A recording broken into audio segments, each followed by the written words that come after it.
I remember the day clearly, not because of the weather or what I wore, but because of a single question that still echoes in my mind. It was a Thursday afternoon in late October.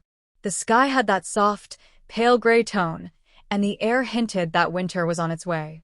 My husband, Daniel, had called earlier, sounding rushed. "Claire, I'm so sorry, but I can't pick you up from work today. Something came up at the office," he'd said.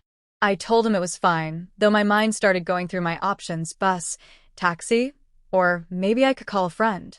That's when he added, "Actually, Matt's leaving around the same time.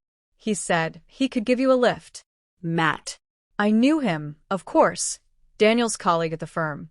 I'd met him a few times at office dinners.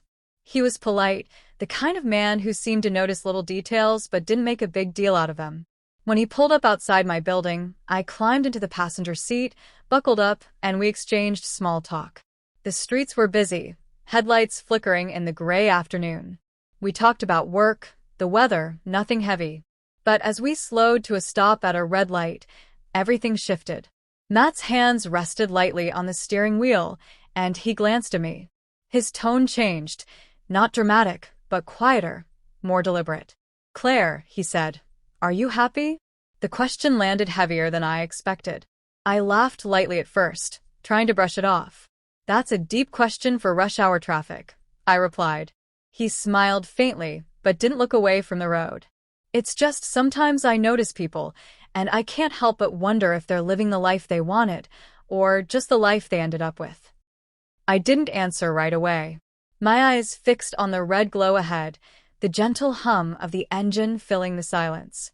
Inside, I felt something loosen, like a knot coming undone. Was I happy?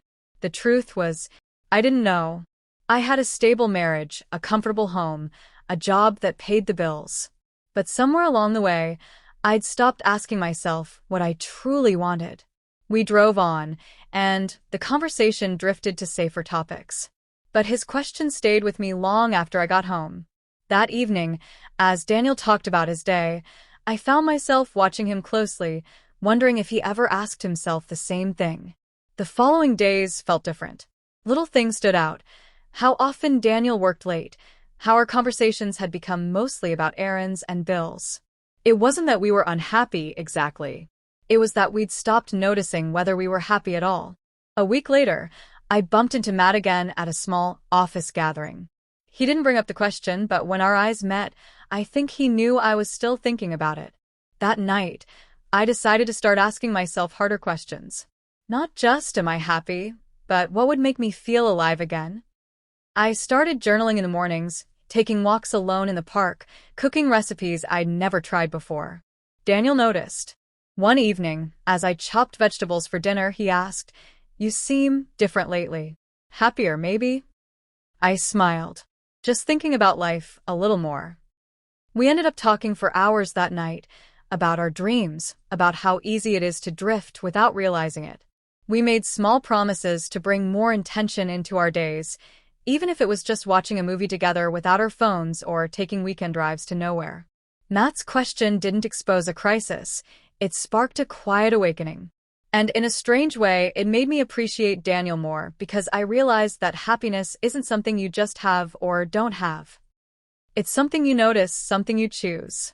Months later, I ran into Matt again at a cafe. He asked how I'd been. I smiled and told him, better, more awake.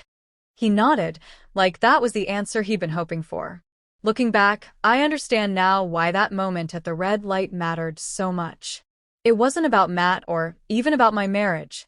It was about me finally stopping long enough to ask myself if I was truly living. And from that moment on, I promised myself I'd keep asking.